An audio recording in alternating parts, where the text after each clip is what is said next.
আসসালামু আলাইকুম প্রিয় ভিউয়ার্স, যেটা দেখতে পাচ্ছেন এটা হচ্ছে আমাদের চলন বিল। আর চলন বিলের এই যে চড়ার মধ্যে যে রাস্তা, আর এই যে এখানে একটা বট গাছ আছে। আর এই বট গাছটাও আমাদের গ্রামের এক লোক লাগিয়েছিল, দুইটা লাগিয়েছে। এই যে বট গাছ একটা আর পাইকিরির গাছ একটা। আর সবচেয়ে আমার এতটাই ভালো লাগলো আজকে মাঠের মধ্যে এসে, আসলে এই কাজটা যে করেছে তার জন্য মন থেকে ভালোবাসা রইল। দেখুন, এত রোদের মধ্যে আসলে মানুষ মাঠে কাজ করে, মাঠে কাজ করার পরে কিন্তু একটু গাটা জিরিয়ে নেওয়ার জন্য এই যে বটগাছের ছায়ার নিচে অবস্থান করে, এই যে দেখতে পারতেছেন। আর তৃষ্ণার জন্য কিন্তু এই যে পানির একটা টিউবওয়েল গেড়ে দিয়েছে, যেই গেড়ে দিয়েছে আসলে মানুষের তৃষ্ণা মেটানোর জন্য।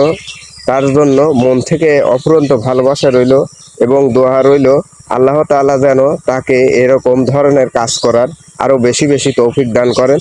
সবাই বলি আমিন।